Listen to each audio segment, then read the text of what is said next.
최근에 정부의 스탠스를 보시면 돼요. F4라고 그러죠.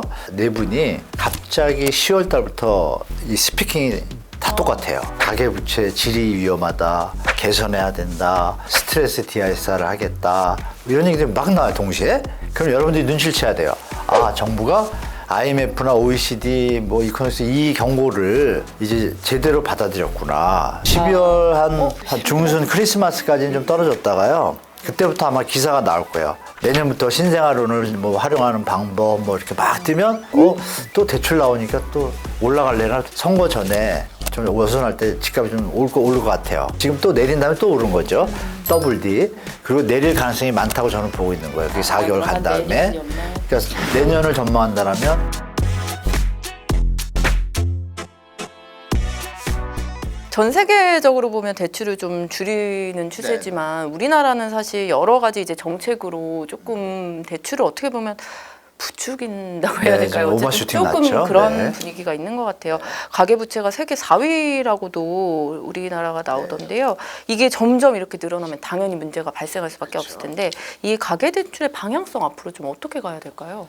좀 아까 이제 질문 주신 거에서 이제 집값 낮춰라, 구조개혁해라 그게 다 포함되는데 그냥 여러분이 시청자분들이 아시기 편한 거는 한 20년, 25년 정도 그 국제결제은행 BIS에서 데이터를 다 축적하고 IMF랑 서로 교환해가지고 데이터가 있어요.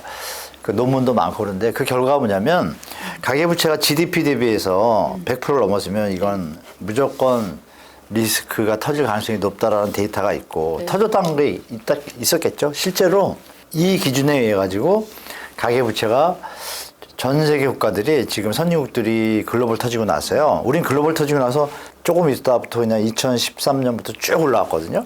거의 한 10년 됐죠. 근데 다른 나라들은 2008년 이후에 긴축을 많이 했어요. 많이 해가지고 그때 80, 90% 가던 거를 낮춰가지고 지금 선진국 여러분들이 아시는 G5, G7들이 한 75%밖에 안 돼요. 그리고 우리처럼 많이 올라갔던 나라들도 낮춰가지고 지금 한 80대로 내려왔어요. 우리만 계속 성장하고 있어요. 안 좋은 쪽으로. 부채가 자꾸 더 늘어난 거예요. 그래서 이제 와서 경고를 하는 거고. 그러면 그 데이터에 근거해서 볼 때 어느 딱 임계점을 지나면 더 이상 쓸 돈이 주는 현상이 벌어지는 거예요. 그걸 이제 넘었거든요, 우리가. 아니나 다를까 10월 달, 그리고 이번 올해 7월 달, 8월 달 이때 대한민국의 13년인가 몇 년 만에 트리플 감소. 생산, 소비, 설비 투자가 동시에 감소한 게 거의 없었어요. 산업부 팀장님이시죠. 그래서 잘하실 텐데 이게 심상치가 않는 거예요. 그랬다가 다시 한번 약간 반등하는 것 같다 또 힘을 잃고 또 꺾여요. 그러니까 이 부분이 이제 뭐 금리 정책하고도 연관되는데 그래서 여러분들이 이제 이어서 생각할 게 뭐냐면 이렇게 최근에 정부의 스탠스를 보시면 돼요. F4라고 그러죠. F4 그 금융위원회 위원장도 네 분이 갑자기 10월 달부터 이 스피킹이 다 똑같아요. 어떤 쪽으로?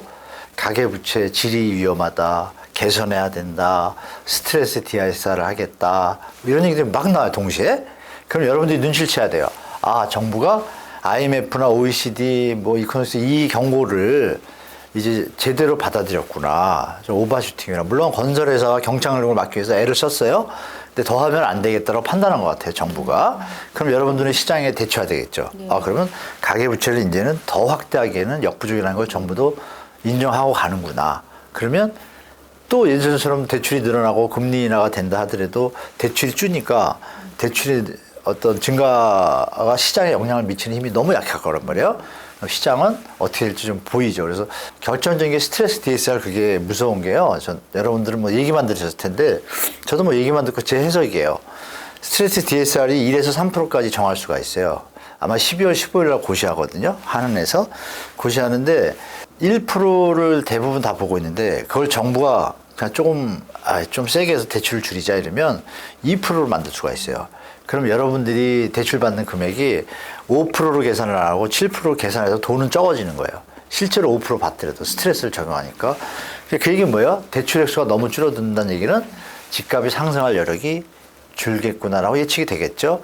결정적인 건 4월 달에 하는 총재하고 금융위원장이 그 스위스 바젤에 가서 거기 GST라고 있어요. 글로벌 스트레스 테스트 거기 가가지고 우리 테스트 좀 해봐 주세요 했어요.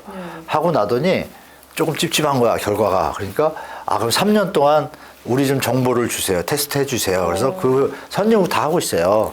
그거를 받아요. 그게 4월이란 말이에요. 5월인가? 근데 갑자기 11월, 11월에 스탠스를 바꿨다? 뭔가 데이터에서 뭐가 떴겠죠.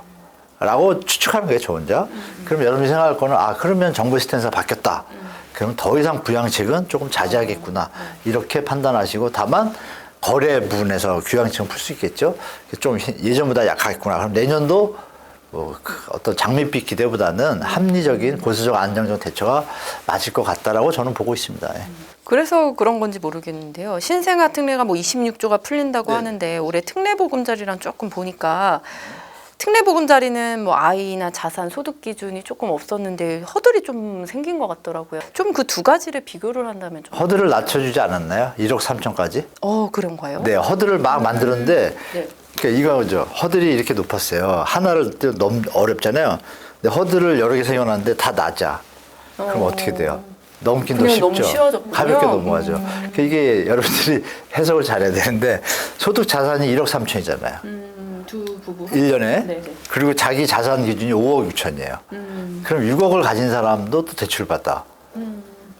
쉽죠? 진입하기가. 특례 보금자리는 그 기준이 없지 않았나요? 그런 기준조차? 아, 그 허들에서? 네네. 아, 근데 그러니까 그때 저는 특례 보금자리랑 비교를 했을 때 아, 특례에 비하면 허들이 조금 조금은 있다. 생겼다 아, 이 얘기였어요. 그렇게 볼 수도 있고, 네네. 그러니까 허들의 개념에서 보면 둘 다 허들이 있는 건 똑같잖아요. 근데 허들이 다 결국은 크게 뭐 유주택자나 무주택자든 상관없이 유주택자도 이거 살 수 있거든요. 특례론도 받을 수 있고 처분 조건으로 이 신생아론이던 주택 시장의 어떤 부양을 하기 위한 대책은 맞아요. 그리고 또 출산율 저하에 대한 명분도 뭐 확실하고, 다만 여러분들이 하나 아실 것은 시장 영향부터 말씀드리면, 시장의 영향은 우리가 아까 말씀드렸잖아요. 특례보금자료는 41조, 네네. 50년이 한 7, 8조 해서 한 50조. 근데 그게 9월 달 와서 시장이 좀 주춤하다 그랬죠? 그러면 9개월 갔네요, 효과가. 26조 6천억. 단순하게 계산하면 반. 네네. 반이면 9개월을 반으로 나누면 한 4, 5개월 약간 시장을 버틸 수 있구나. 네. 그 다음은 다른 게 나오면 또 갈 수 있겠죠? 근데 지금 분위기가 좀 그렇잖아요. 세수도 부족하고 막 이런 것 때문에 더 하기에는 물론 선거가 또 끝나고 나면 눈치 안 보이니까 할 수 있겠지만 그건 나라 망하는 지름길이라고 얘기했잖아요. 그렇게까지는 안 할 것 같고, 여기서 여러분들이 신생아론을 이제 해당되시는 분들은 무조건 활용하셔야 돼요. 다만 이건 분명히 아셔야 돼요. 5년 뒤에는 변동금리예요. 우리나라가 그것 때문에 좀 약간 비판을 받는데, 우리나라는 고정금리가 사실 거의 없습니다. 그러니까 5년 뒤에 변동금리 바뀌는 거 예상하셔가지고 받으시는데, 여기서 또 중요한 거 한 가지 말씀드리고 싶은 게 있어요. 뭐냐면, 그러면 보통 1.3인가 6%부터 3.3%잖아요. 낮잖아요. 1.3%면. 그럼 시중금리가 아까 뭐라 그랬어요? 한 5% 된다 그랬잖아요. 그럼 한 3.5% 차이 나잖아요. 그냥 3% 차이 난다 그럴게요. 평균 삼아서 3%도 있으니까. 3% 차이가 나면은, 이득이잖아요. 그분은. 그래서 그 3%는 은행이 왜 빌려주죠? 나라에서 주나요? 이거 한번 생각해 보시면 좋겠어요. 뭐냐면, 이 8조 정도, 21조 중에 8조는 정부가 정책 자금으로 투입을 해요. 그러니까 정부가 감수하는 거예요. 다른 데다 투자 안 하고 금리 조금 받고 약간 적더라도 버티겠다는 얘기예요. 근데 나머지 그럼 20 그 돈에서 8조 빼면 얼마나? 18조 남잖아요. 18조는 은행이 해주는 거예요. 그 은행은 해주면 1.3%면 망하게요? 그럼 차이가 있잖아요. 3%. 그거를 여러분들이 내는 세금 있잖아요. 그 세금으로 모아서 정부 우리가 냈잖아요. 그 돈으로 이자 차익을 대신 내줘요. 이건 좀 아셨으면 좋겠어요. 이걸 왜 드리냐? 국민 세금으로 쓰는 건 좋은데 다시 국민 세금으로 은행의 수익을 메꾼다? 좀 이상하잖아요. 이거는 한번 우리가, 이게 사실 안 돌려주고 젊은이들한테 그냥 이걸 그냥 준다고 생각해 볼게요. 그런 거 한번 생각할 필요가 있고, 신생아론을 많이 받으시면 여러분들은 정부에 고마울 것이 아니고 우리 옆에 있는 친구들, 우리 어머니 아버님이 낸 세금으로 내가 이자 혜택을 받는구나 이렇게 판단한다. 물론 정부도 역할을 하지만 그런 부분을 한번 생각해 주셨으면 좀 말씀드려 보겠습니다. 예. 내년 봄 아까 1월에서 한 3월 정도의 가격이 조금 떨어질 것 같다. 안 떨어지죠. 연말까지 제 생각에 한 12월 한 중순 크리스마스까지는 좀 떨어졌다가요. 그때부터 아마 기사가 나올 거예요. 내년부터 신생아론을 뭐 활용하는 방법 뭐 이렇게 막 뜨면 느낌이 사람들이 어때요? 또 대출 나오니까 또 올라갈래나 좀 약간 이제 약간 상승 기류가 있어요. 네, 네. 그게 봄에 이렇게 올라가다가 선거 전에 좀 어수선할 때 집값이 좀 올 것 같아요. 오르란다는 게 뭐냐면 지금 또 내린 다음에 또 오른 거죠. 더블 D.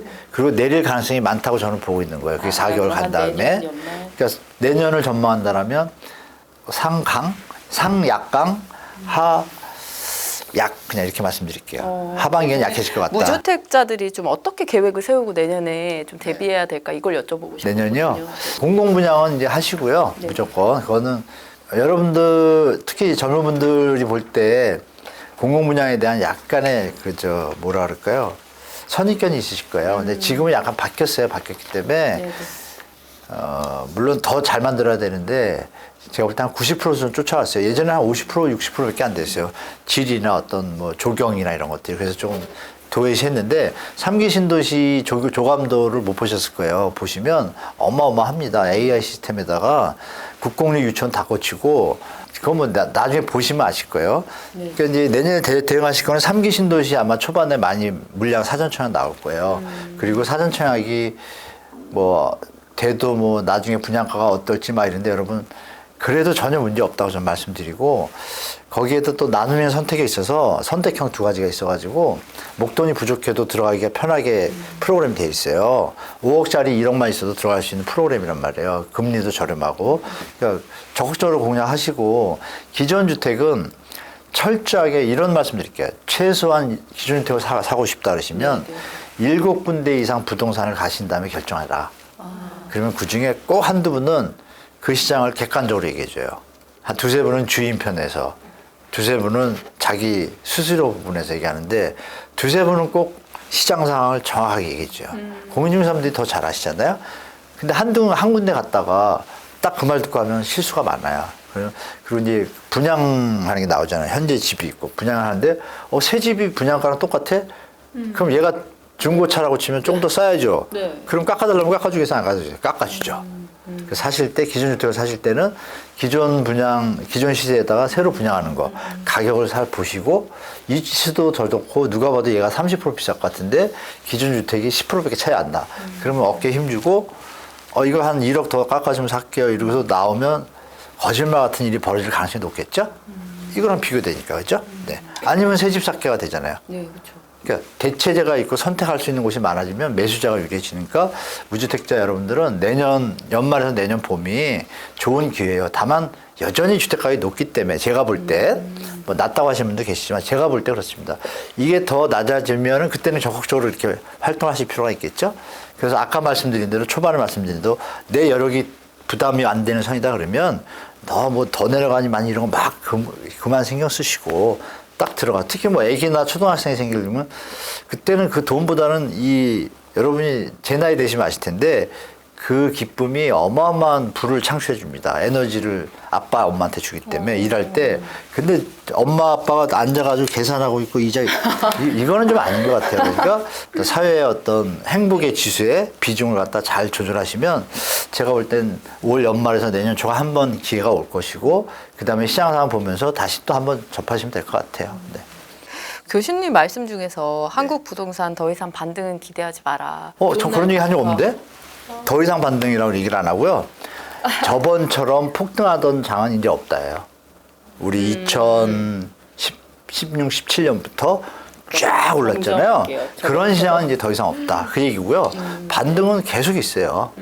이번에도 반등했잖아요. 부동산은 보세요, 여러분. 네. M2 통화량이라는 거 타고 돈이 많이 풀리면 네. 가격은 계속 올라가잖아요. 그러니까 기본적이기 때문에 부동산은 우상향이에요. 계속 우상향인데 우리가 뭐냐면 이거죠. 우상향인데 얘가 갑자기 이렇게 됐어요. 그럼 얘가 일로 다시 평균선에 접할 거 아니에요. 이건 비싸잖아요. 고점이잖아요. 지금 고점이라는 얘기예요. 제 얘기는. 그럼 정상화는 뭐예요? 평균선에 내려올 때 사시라 이거죠. 더 내려갈 때 사면 더 좋죠. 그죠? 이게 이제 부동산 투자의 관점이고 자산관리 관점에서 내 집 마련 관점에서는 너무 꼭지니까 충분히 기다려볼 만하다라고 제가 말씀드린 거고 투자 관점에서는 너무 올랐으니 조정기가 올 거다. 근데 그 너무 올라간 게 여러분들이 아시는 코로나 저금리가 터졌잖아요. 워렌 버핏 그 양반이 저보다 오래 사셨잖아요. 그분이 얘기했잖아요. 앞으로 내가 죽기 전에는 이런 거 없을 것 같다고. 이런 부분에서 여러분들이 시장을 좀 긴 호흡으로 보시면 좋을 것 같아요. 네. 그러면 이제 시장에서 볼 때 움직이는 분이 2030밖에 안 난 거예요, 40이. 그러니까 시장이 약한 거예요. 그러니까 시장 수요가 지금 반은 저는 없었다고 봐요. 실제로 KB 매수 우위 지수라고 있죠? 100이 평균인데 특히 지금 30이에요, 30. 현재 세계 정세나 국내 경제 상황이나 조금 예전에 못 보던 모습이잖아요. 파도가 좀 많이 치잖아요. 그러니까 배를 파도 칠 때 굳이 띄울 필요는 없잖아요.